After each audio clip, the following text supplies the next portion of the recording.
Enero de 1945. Los aliados avanzan en todos los frentes y el régimen nazi está al borde del colapso. En el frente occidental acababa de fracasar la última gran ofensiva alemana. En el frente oriental, el Ejército Rojo lanza una gran ofensiva y avanza hacia Berlín. Los alemanes tenían totalmente perdida la guerra aérea. Pero un hombre se niega a aceptar que el Tercer Reich esté acabado. Adolf Hitler tiene tanta fe en el poder nazi que continúa planeando construir una nueva capital para su imperio. Hitler se refugiaba cada vez más en planes fantásticos para reconstruir Berlín con grandes edificios. Hitler era un apasionado de todo lo grande. Voy a construir el Volkshalle con una capacidad para 180.000 personas. Le encantaban esas cosas. Hitler convence al pueblo alemán de que la victoria aún es posible con sus siniestras armas de represalia. Una de las formas de conseguir que la gente siguiera con ese espíritu de lucha era prometerles que una nueva generación de armas milagrosas les haría ganar la guerra. La propaganda nazi es tan potente que los alemanes luchan por Hitler hasta el final.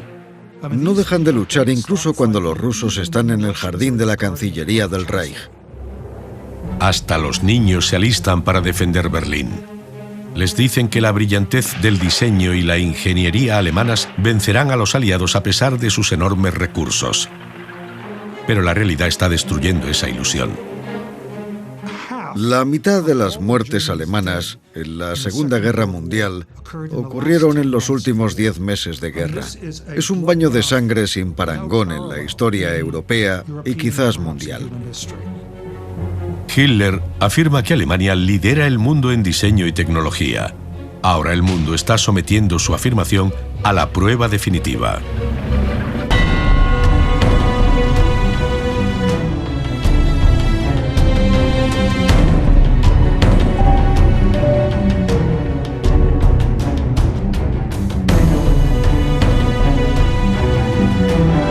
Proyecto Nazi. Huida de la realidad. 13 de junio de 1944, poco después del Día D. Las fuerzas británicas y estadounidenses se despliegan por Francia eufóricas por el éxito, pero su avance es detenido por un hombre y un tanque. El hombre es Michael Wittmann, un Panzer alemán. Lleva destruidos más de 100 tanques enemigos. Su arma es el temido Tiger, el carro de combate alemán más poderoso en el campo de batalla. El Tiger tenía dos características muy positivas. Contaba con un fuerte blindaje y tenía un cañón muy potente. Esto le permitía enfrentarse a los tanques aliados a una distancia a la que les era imposible acabar con el Tiger. Por eso, lograban mantener alejados a los tanques enemigos.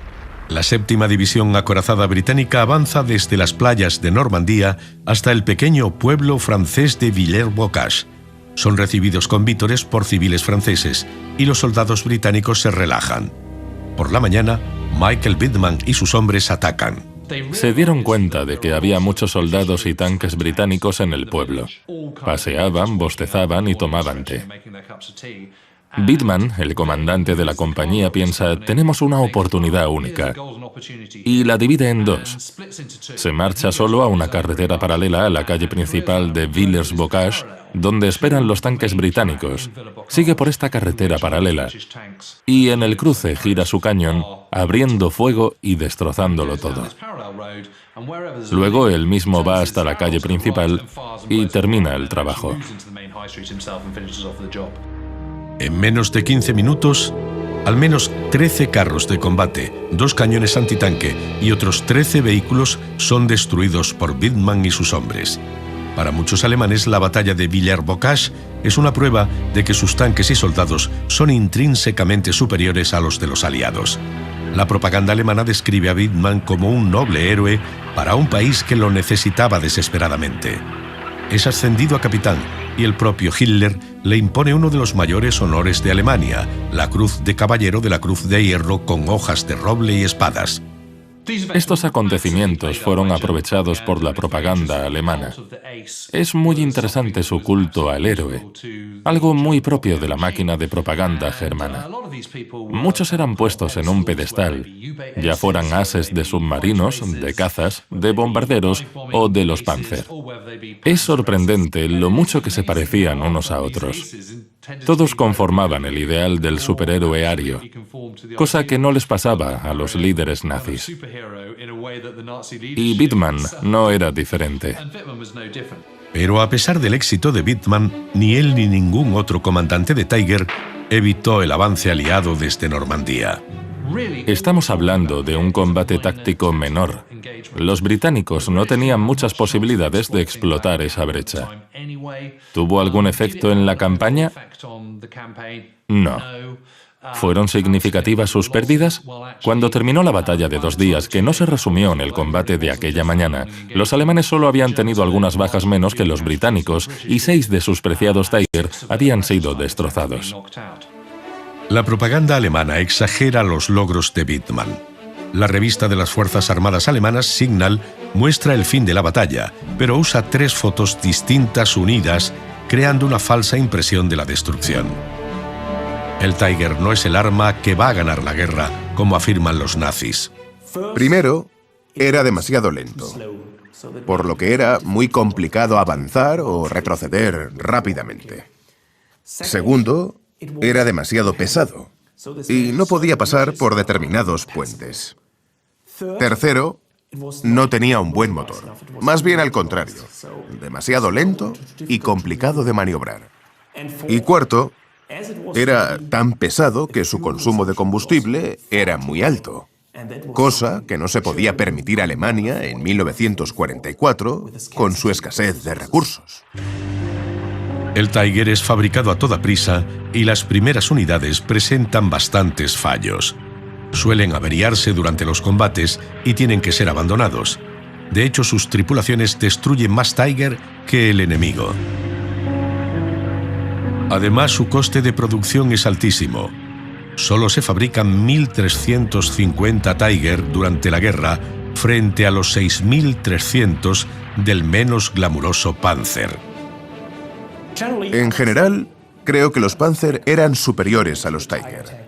Tenían las mismas virtudes, un gran blindaje y un cañón potente. Pero era más fiable y mucho más maniobrable.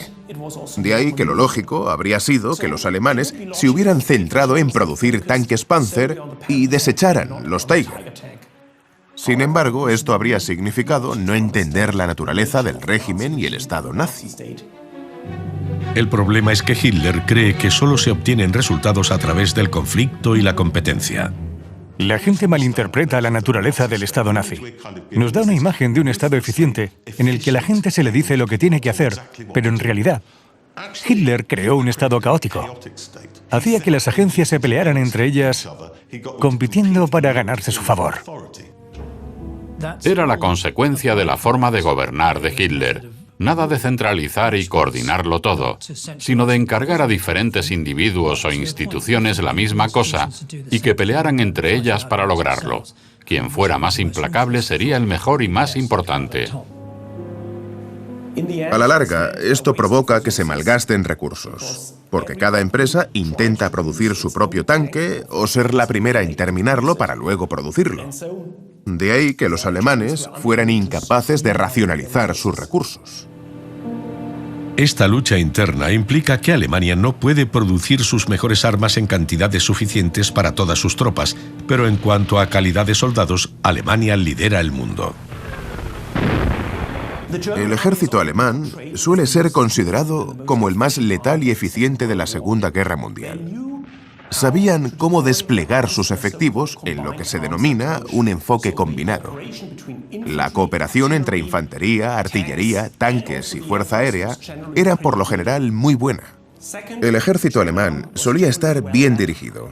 Oficiales y suboficiales cuidaban de sus hombres formando un bloque unido y con gran motivación para el combate.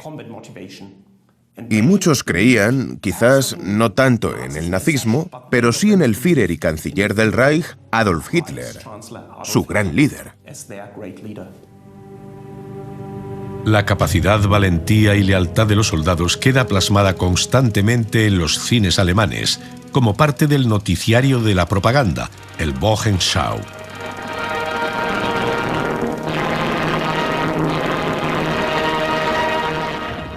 Había una conexión entre los millones de soldados alemanes en el frente y sus familias en casa.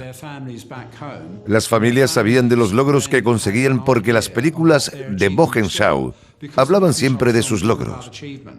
Territorios conquistados, vehículos enemigos destruidos. Y esto era bueno para la moral de los soldados, porque sus seres queridos apreciaban lo que conseguían en el frente.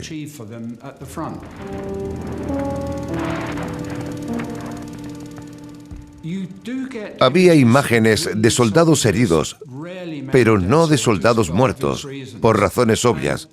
Y ese era el éxito de Wochenschau, porque mostraba la verdad que les interesaba, con gran realismo, para dar credibilidad a la propaganda. Al ser secuencias actuales, provocaban esa sensación que tienen los noticieros contemporáneos. Obviamente son improvisados. Quizás no todos, pero la mayoría sí. Mostraban los combates como eran, porque algunos efectos sonoros eran reales.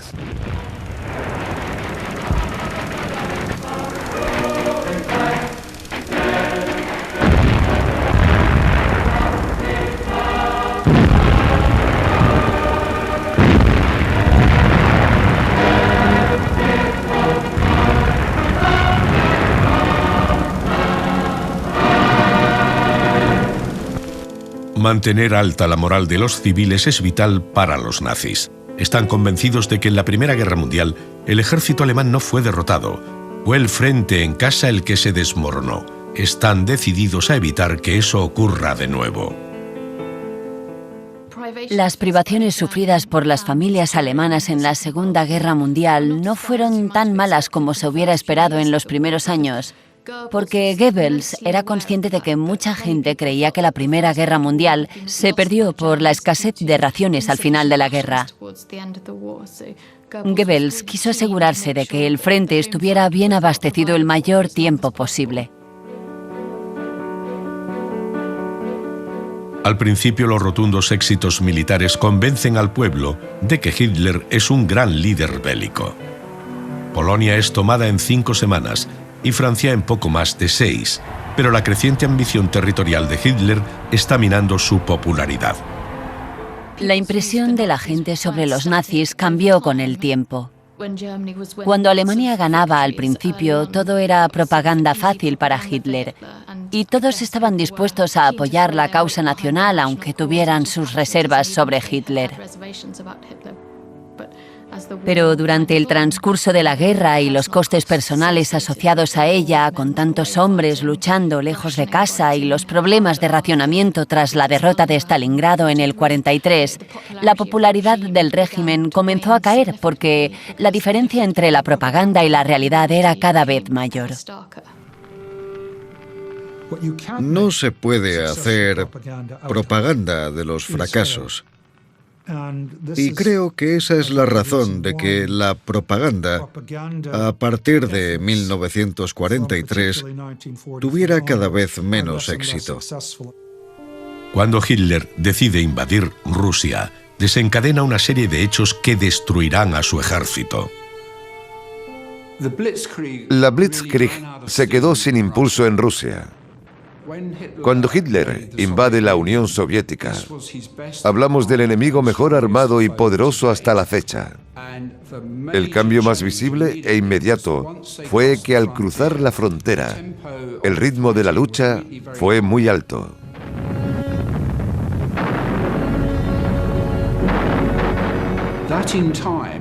Eso generó muchas bajas, por lo que en octubre de 1941, el ejército que invadía Rusia sufría bajas por el equivalente a 30 divisiones. Y en términos de liderazgo, había perdido el equivalente a 37 divisiones de oficiales y suboficiales.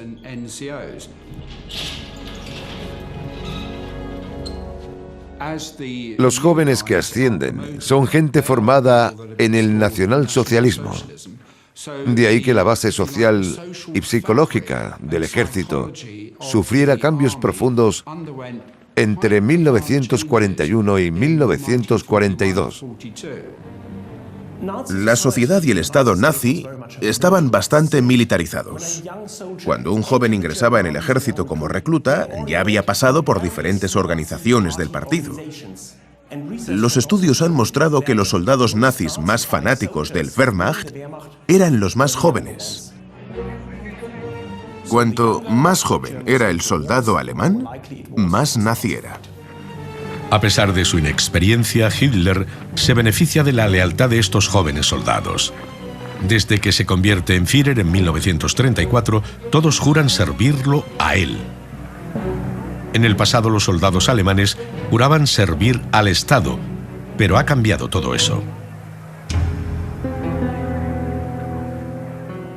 El juramento era importantísimo para la lealtad del ejército a Hitler. Por ejemplo, para los oficiales, en particular los críticos con los nazis y Hitler, siempre supuso una gran barrera, ya que romper el juramento era impensable. Para entonces, el soldado como individuo no estaba vinculado al Estado, sino a una persona, a Hitler. La obediencia y la aceptación de las órdenes sin cuestionarlas es vital para el proyecto nazi, pero no importa lo leales que sean. La afluencia de devotos soldados nazis no puede cambiar el hecho de que en el verano de 1943, Alemania esté perdiendo la guerra. En el frente oriental, la ofensiva de Kursk había fracasado y los soviéticos llevaban la iniciativa. Sobre los cielos de Alemania, la campaña de bombardeos aliados se intensificaba cada vez más. En el norte de África, los grupos de ejércitos África se habían rendido y los aliados preparaban su ofensiva contra la fortaleza de Europa. Por último, en el Atlántico, los submarinos habían perdido la batalla del Atlántico. Los mandos del ejército alemán y de las fuerzas armadas alemanas veían la guerra en contra y ya no tenían posibilidades de ganarla. Sin embargo, continuaron. Siguieron en la guerra como si tuvieran alguna oportunidad de ganarla. A pesar de la propaganda nazi, no pueden ocultar la gravedad de la situación a los ciudadanos. Las mujeres estaban soportando bombardeos, racionamientos, posible evacuación de sus hijos y preocupación por sus familiares, maridos, padres y hermanos en el frente. A medida que la guerra avanzaba, comenzó a calar en la vida del pueblo y en su percepción del régimen, porque los jerarcas nazis no vivían las mismas privaciones que la gente corriente. Las mujeres de clase media y alta no contribuían al esfuerzo de guerra de la misma forma que las mujeres trabajadoras. Podían eludir sus tareas o ejercer trabajos cómodos. Nada de esto pasó desapercibido e hizo que el régimen perdiera mucha popularidad. Los bombardeos aliados están causando terribles daños en ciudades alemanas. La falta de comida, las largas colas, todo empeoró con los bombardeos. Las conducciones de agua estaban rotas y la gente tenía que llenar cubos de agua de los pozos. La vida cotidiana se vio perturbada, especialmente en las grandes ciudades, a consecuencia de los bombardeos y el racionamiento. Hitler se niega a visitar las ciudades bombardeadas, pero no puede evitar ver la devastación de Berlín, aunque le preocupa poco. La destrucción le hace más fácil imaginar su grandioso plan para transformar la capital. Hitler se refugiaba cada vez más en planes fantásticos para reconstruir Berlín, a la que quería cambiar el nombre por Germania, porque no le gustaba mucho el nombre de Berlín, con tantos comunistas y socialistas, grandes edificios y un gran pabellón con una cúpula más grande que la de San Pedro y un arco del triunfo más grande que el de París. Desde que accede al poder en 1933, Hitler sueña con remodelar completamente Berlín sin reparar en costes. En su centro estaría uno de los mayores edificios jamás construidos.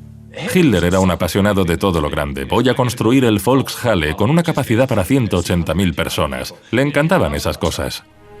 Ese enorme templo basado en un boceto del propio Hitler hubiera alcanzado 300 metros de altura. El pueblo alemán se congregaría ahí para adorar a Hitler y a sus sucesores durante siglos. Habría sido el corazón del culto nazi. Germania, en realidad, se fraguó en 1934. Se construyó un nuevo estadio para 100.000 espectadores para los Juegos Olímpicos de Berlín de 1936. Hitler encargó la crucial tarea de crear la nueva Cancillería del Reich con sus 400 metros de largo a su arquitecto favorito, Albert Speer. La Cancillería fue destruida en la guerra, pero otros elementos de Germania aún sobreviven en Berlín. Este fue el enorme Ministerio del Aire. Con 2.800 salas y casi 7 kilómetros de pasillos, fue el edificio de oficinas más grande del mundo. Hoy es la sede del Ministerio de Finanzas. Speer crea también una gran avenida triunfal que conduce al oeste desde la Puerta de Brandenburgo. La decora con un enorme monumento del siglo XIX, la Columna de la Victoria, desplazándola casi 2 kilómetros. Las entradas para los túneles de los peatones son diseños propios de Speer. Y también las farolas de la avenida. Una parte importante del plan son las nuevas embajadas para sus aliados, incluidas España e Italia, que siguen siendo utilizadas por sus dueños originales en la actualidad.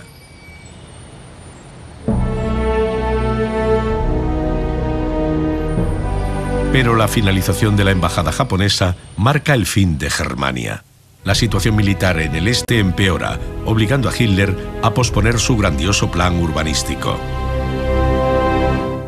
En 1943, Alemania atraviesa una crisis de mano de obra. La pérdida de su ejército en Stalingrado significó no solo una pérdida numérica, sino la desaparición de gran cantidad de experiencia y profesionalidad en el ejército. Tenían que buscar soluciones tecnológicas para compensar la reducción de la mano de obra y, lo más importante, de la experiencia. A Hitler le entusiasmaban los avances tecnológicos y Alemania tenía tradición de grandes ingenieros y científicos. Tanto es así que en la Segunda Guerra Mundial los alemanes produjeron algunas de las armas más avanzadas. Las armas más avanzadas son creadas y probadas aquí, en una base ultrasecreta en la costa alemana del Báltico, Peenemünde.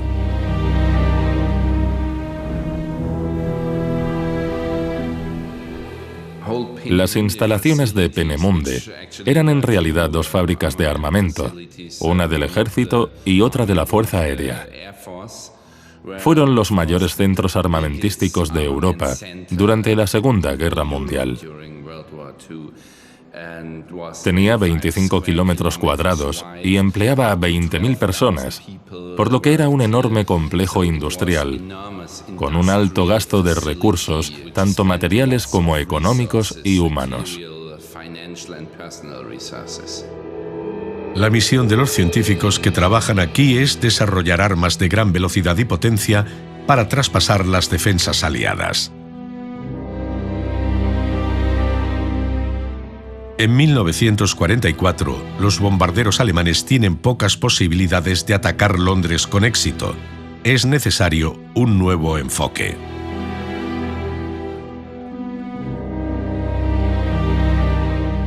Los científicos de Peenemünde crean dos de las armas más avanzadas de la Segunda Guerra Mundial. La primera es un misil de crucero, la V-1, con una velocidad máxima de 630 km por hora. Es más rápido que todos los cazas aliados. Puede transportar 850 kilos de explosivos hasta 240 kilómetros de distancia.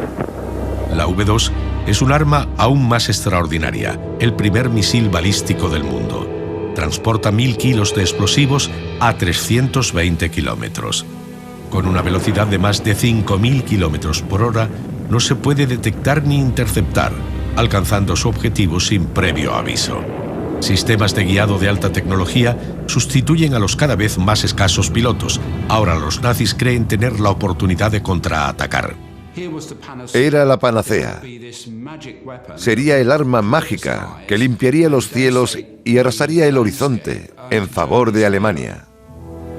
El 26 de septiembre de 1943, Albert Speer promete venganza contra el bombardeo aliado de ciudades alemanas con un arma secreta. Antes de que existan incluso, las armas V ya son una herramienta vital de la propaganda nazi.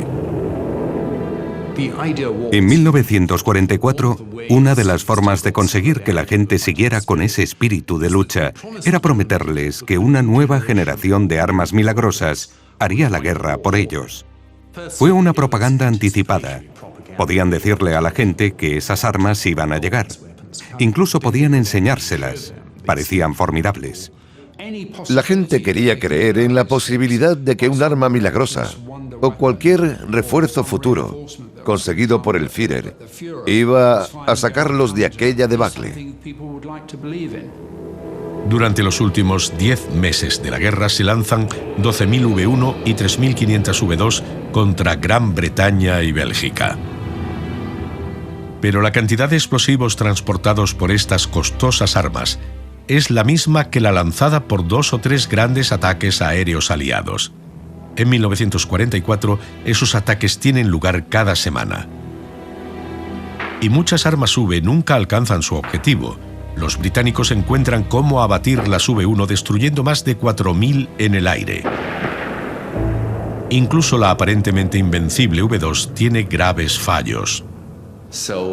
Un tercio de los cohetes estallaron en el aire porque tenían problemas aerodinámicos. Y de 3.000 cohetes lanzados, unos 2.000 terminaron en el suelo. Y esos 2.000 no impactaron en su objetivo, porque el sistema de control no era exacto. Tenían un radio de 15 kilómetros. La imprecisión de las V2 es su mayor debilidad. Eran armas tecnológicamente muy avanzadas, pero en realidad su efecto era muy limitado. Usándolas contra un punto concreto, contra objetivos concretos, las V2 eran un fracaso. Por ejemplo, los alemanes lanzaron varias V2 contra las instalaciones portuarias de Amberes en otoño e invierno de 1944 y 45. O intentaron destruir el puente de Remagen en 1945. En ambos casos, las V2 no destruyeron su objetivo. La mayoría se apuntan hacia grandes ciudades, especialmente Londres y Amberes, en busca de su población civil. Era un arma terrorífica. Aterrorizaba a la población civil. Por ejemplo, en Londres, caían a cualquier hora del día, en cualquier momento, sin posibilidad alguna de esconderse, sin verlas ni oírlas llegar. Era el efecto terror. Más de 12.000 civiles británicos mueren por las armas de terror de Hitler. Y el efecto propaganda es incluso mayor. Pueden decir que el ejército alemán está provocando el pánico en las calles de Londres. La gente abandona las ciudades en tropel. Creo que los alemanes, especialmente la élite política, empezaba a creerse su propia propaganda y a sentir que las armas podían ser la panacea para sus problemas. Estaban a la defensiva, pero quizá podrían doblegar a los aliados a su antojo, enfrentándolos a este nuevo y terrible tipo de arma.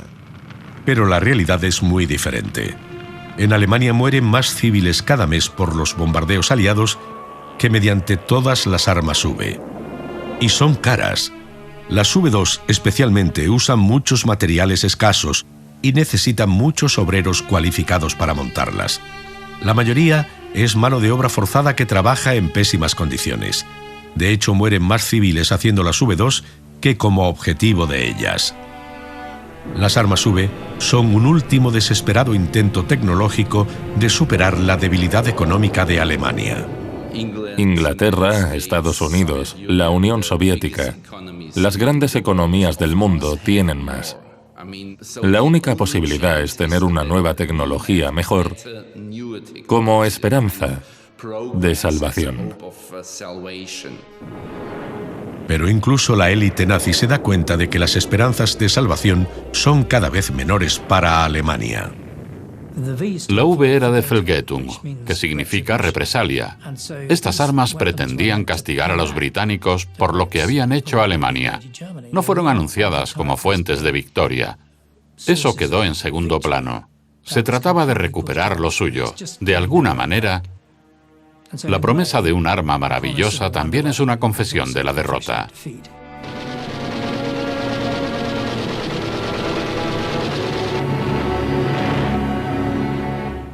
El verano de 1944 es un momento de grandes desastres para Alemania. En Normandía, el desembarco de los aliados logra su objetivo y las grandes fuerzas alemanas son cercadas y destruidas en la batalla de Falaise. En el frente oriental, el grupo de ejércitos centro se ha desmoronado y la campaña aérea aliada empezaba a ser un éxito completo. Los aliados tenían ahora plena supremacía aérea en los cielos de Alemania. Estos golpes cambian completamente el carácter de Hitler. Hitler no soporta la derrota. No quiere saber nada de ella. Poco a poco se niega a aparecer en público. Teme recibir un disparo o ser abucheado. Sus apariciones son cada vez menos frecuentes. Hacia el final, desaparece y sus discursos son transmitidos por radio por otra persona. Se convierte poco a poco en un recluso. Para Goebbels es el desastre. Hitler es su mayor arma de propaganda, pero con el Führer casi invisible, debe idear alternativas más creativas. Durante la guerra se dedicaron más al entretenimiento. Seguían rodando películas que eran pura propaganda, pero eran cintas de alto presupuesto. Dramas de época donde el mensaje quedaba disfrazado debajo de un uniforme del siglo XVIII o una camisa de crinolina del XIX. El mayor éxito de taquilla de Goebbels es el largometraje Kolberg. En las últimas etapas de la guerra, Goebbels intentó convencer a la gente de que resistiera al enemigo gastando grandes cantidades de dinero y recursos rodando una película sobre Kolberg, una ciudad situada en la parte oriental de Alemania que fue asediada por Napoleón en las guerras napoleónicas. Es toda una historia en color, rodada con grandes recursos. Parte del ejército alemán fue retirada del combate para ponerse uniformes napoleónicos y participar en la película. La idea era demostrar cómo la gente de la ciudad se recuperaba y derrotaba al enemigo, que es lo que debían hacer los alemanes. Kolberg fue un fenómeno extraordinario. El productor afirmó que retiró a 100.000 soldados del frente, el equivalente al actual ejército británico, para actuar como extras en la película. Las escenas eran increíbles, con una caballería barriéndolo todo. Probablemente no fueran más de 20.000, pero sigue siendo una considerable cantidad de soldados retirados del frente en las últimas fases de la Segunda Guerra Mundial. Kolberg es la película nazi más cara. El rodaje duró casi 10 meses en escenarios naturales y en los estudios cinematográficos de Babelsberg. Aunque basada en hechos reales, la película afirma que el deseo de los ciudadanos de defender su ciudad se ve fortalecido por la imposición de un nuevo y dinámico general, una especie de nazi del siglo XIX. Pero cuando la versión de ficción está lista para estrenarse en enero de 1945, la ciudad está bajo la amenaza de las fuerzas soviéticas. La ciudad de Kolberg está rodeada por los rusos justo en ese momento.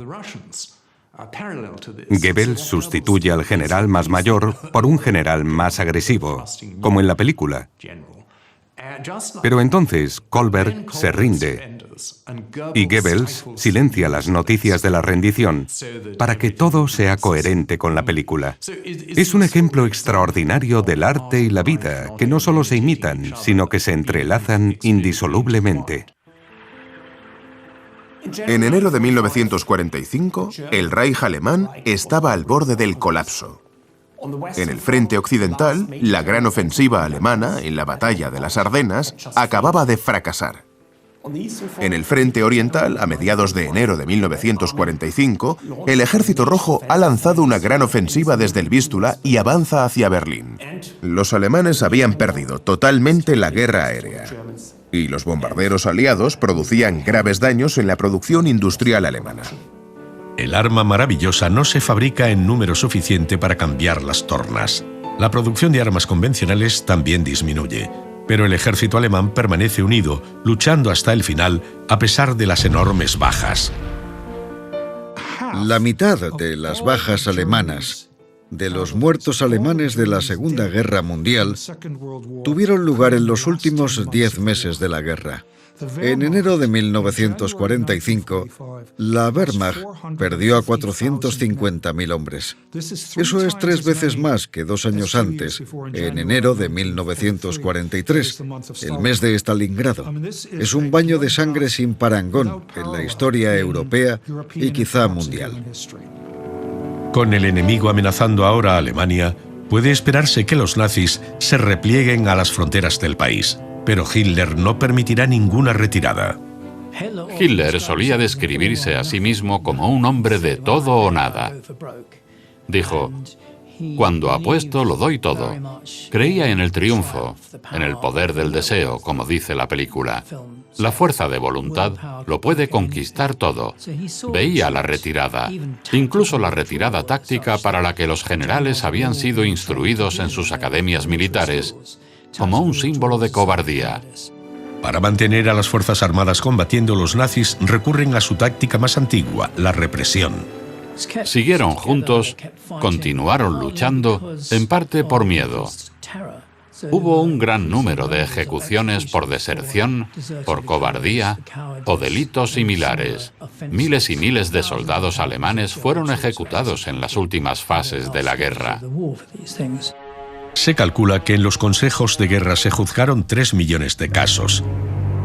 Condenaron a muerte a 30.000 miembros de las Fuerzas Armadas alemanas. Los líderes nazis y los generales alemanes compartían un gran trauma: la derrota de 1918, cuando se consideró que la moral del ejército alemán se había venido abajo. El ejército alemán imperial había sido demasiado blando. Eso no se repetiría jamás. Y por eso impusieron medidas duras, brutales y letales para mantener la disciplina durante la Segunda Guerra Mundial. Más de 15.000 hombres fueron ejecutados tras pasar por un tribunal por delitos supuestos o verdaderos, como la deserción.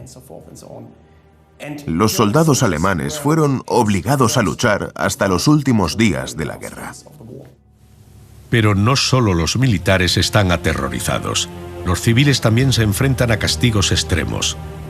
Si partimos de la suposición de que Alemania no fue derrotada en el campo de batalla en la Primera Guerra Mundial, sino que perdió porque se quebró la moral, porque la población no apoyó la guerra, porque no tuvo el aguante para continuar la contienda hasta su amargo final, la política lógica a seguir es obligarles a hacerlo esta vez y asegurarse de que no reincidan. Este es el motivo de la aplicación del terror contra su propia población. Usaron la coacción. Mucha gente fue ejecutada aleatoriamente por la Gestapo y las SS en los últimos días. Incluso fueron colgados de farolas. Pero otra cosa es el poder de la propaganda. Muchas cosas funcionaron en Berlín hasta el final. Se continuaron imprimiendo periódicos cuando los rusos estaban ya en la periferia. Incluso se cuenta la historia de cómo un comandante ruso cogió un teléfono en Berlín y llamó a Goebbels y le dijo todo lo que pensaba de él. La compañía telefónica seguía funcionando. Todo el sistema funcionaba, incluido el sistema de propaganda. El Frente Oriental, especialmente, creía que debía proteger a Alemania frente a las hordas bolcheviques como ellos las consideraban. Lógicamente temían al Ejército Rojo por lo que podían hacer a los civiles. Era un miedo más que justificado. La noción de luchar hasta la muerte estaba relacionada con que los soldados alemanes causaron estragos en suelo ruso y habían violado y saqueado durante su avance. Los soldados alemanes sabían que eso mismo podía ocurrir con sus mujeres e hijos si los rusos pisaban suelo alemán. ¿Cuál era la alternativa? ¿Rendirse? ¿Solicitar un armisticio? Después de lo que habían hecho, era imposible. Debido a su delicada posición, no tenían más opción que continuar luchando. Y también por la política aliada de rendición incondicional. Eso dio a los alemanes una fuerte motivación para seguir luchando y hacerlo hasta la muerte. Cuando los nazis, en su desesperación, llaman a filas a los últimos hombres que quedan para defender su patria en una milicia, lo único que pueden darles es un pomposo nombre: Fuerzas de Asalto del Pueblo.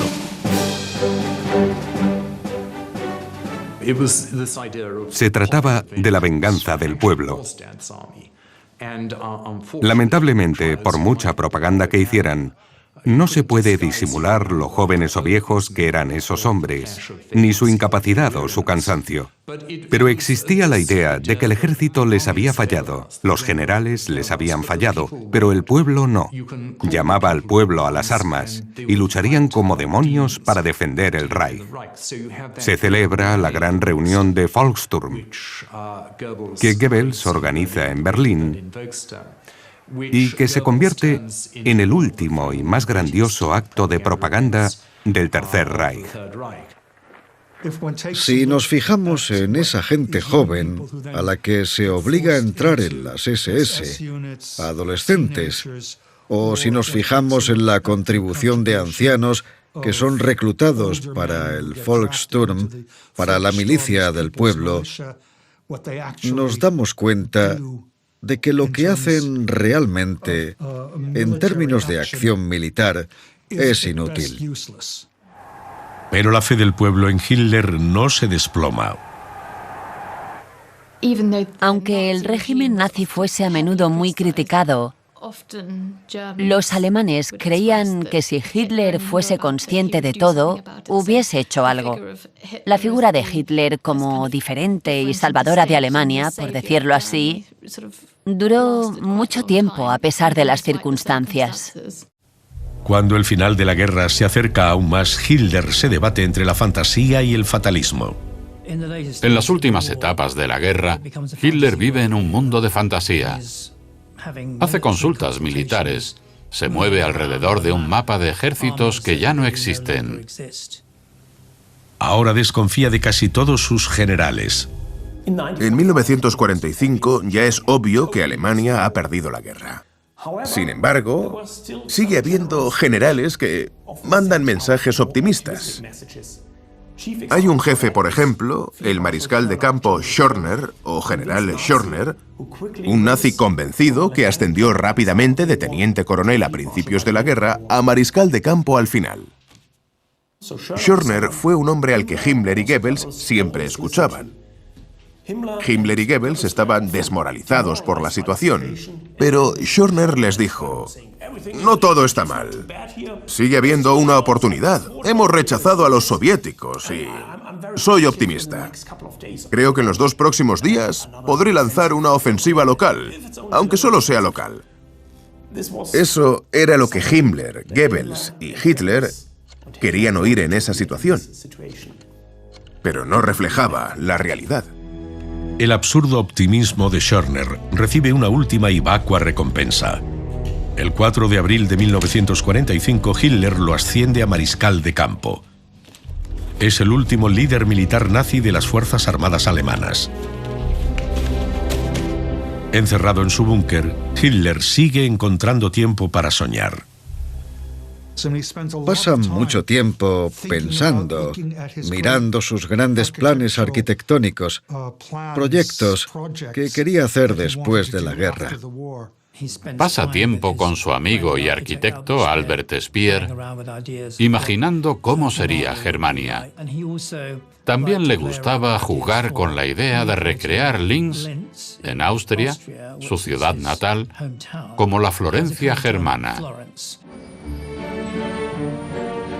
Hitler idealiza Linz. Para él es la pequeña ciudad alemana perfecta. Es donde vivió de niño con su madre. Iba a construir un museo de arte. Mientras Hermann Göring saqueaba arte para su propia casa, Hitler coleccionaba y robaba arte para exhibirlo en este nuevo museo de arte alemán. También quería convertirlo en un centro de música alemana. Pero además de estos sueños fantásticos, Hitler también planea una última y auténtica pesadilla para el pueblo alemán. Hitler empezó a sentir que el pueblo alemán no lo merecía. Le había dado la espalda. En la lucha darwiniana por la supervivencia del más fuerte, habían demostrado ser la raza más débil.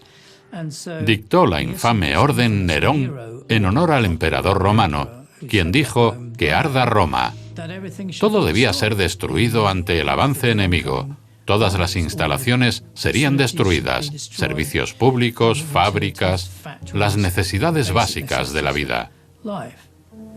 Es un error creer que las infraestructuras industriales, o de suministros no destruidas, o paralizadas solo temporalmente, puedan volver a ponerse en funcionamiento para nuestros fines cuando el territorio perdido sea recuperado nuevamente. Por lo tanto, ordeno todas las instalaciones militares, industriales, de transporte, de comunicaciones y de suministro, así como cualesquiera otros materiales en el territorio del Reich que puedan ser de cualquier utilidad para el enemigo, ahora o en un futuro para la continuación de la guerra, han de ser destruidos. Sería un último e histórico ejemplo de autosacrificio nacional. Esta vez vamos a caer con honores. Esta vez vamos a arder. Esta vez vamos a luchar hasta el final. Vamos a luchar hasta la muerte para convertirnos en brillante ejemplo para las generaciones futuras que querrán recoger la antorcha y comenzar de nuevo. Albert Speer está horrorizado por la Orden Nerón. Afirma hacer todo lo posible para impedirla, a pesar de que los nazis fanáticos quieren llevarla a cabo. Pero al final, es el avance aliado el que frustra la visión apocalíptica de Hitler. 20 de abril de 1945, 56 cumpleaños de Hitler. Desde que subió al poder en 1933, este día ha sido fiesta nacional en la Alemania nazi. En el pasado se decoraban las calles. Había celebraciones, discursos, canciones y poemas. El ejército desfilaba y se hacían juramentos de lealtad. Este año es muy diferente. Las fuerzas soviéticas se acercan a Berlín. Hitler aparece en público por última vez unas semanas antes, felicitando a un pequeño grupo de juventudes hitlerianas por su valiente defensa de la ciudad. Esta es su última arma. Niños de 12 años. De vuelta en su búnker, los aliados le han preparado un último regalo de cumpleaños: un masivo bombardeo artillero y un ataque aéreo. El asalto final soviético a Berlín ha comenzado. Pero el sistema nazi continúa funcionando. Yo hablé con un comandante de los Panzer que fue condecorado con la Cruz de Caballero en los últimos meses de la guerra. Recibió su cruz el último día de la guerra. Un motorista alemán se había abierto paso a través de los escombros de la ciudad que defendía para entregarle el certificado y la medalla, la Cruz de Caballero. Así que el sistema funcionó hasta el final. Es evidente que Alemania va a perder la guerra. Hitler es plenamente consciente. ¿Qué sentido tiene entonces continuar? Pero lo hicieron. Es un capítulo notable de la historia alemana, europea y de la humanidad. No dejaron de luchar ni cuando los rusos estaban en el jardín de la Cancillería del Reich. El 29 de abril, soldados soviéticos cruzan el puente Moltke. Su objetivo es el Reichstag, el símbolo del poder alemán. Al día siguiente, sucumbiendo por fin a la realidad, Hitler se suicida. No es el último nazi en hacerlo. Al final de la guerra hubo una enorme ola de suicidios. Muchos generales, ministros, líderes regionales, oficiales nazis de alta graduación, una extraordinaria ola de suicidios. Himmler, Bormann y el mariscal de campo Model son solo algunos de los nazis y generales que se suicidan. Goebbels, el mayor responsable de crear el mito de Hitler, es nombrado canciller de Alemania.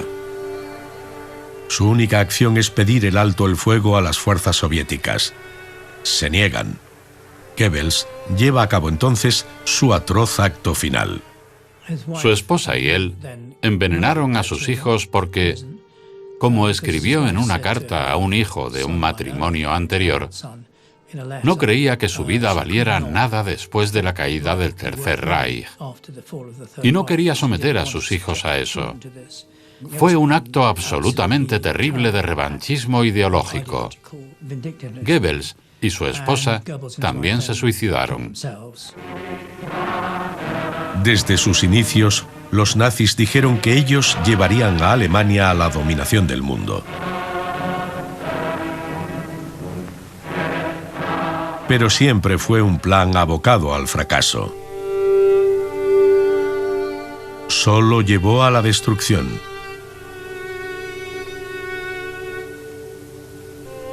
Alemania está ahora en ruinas.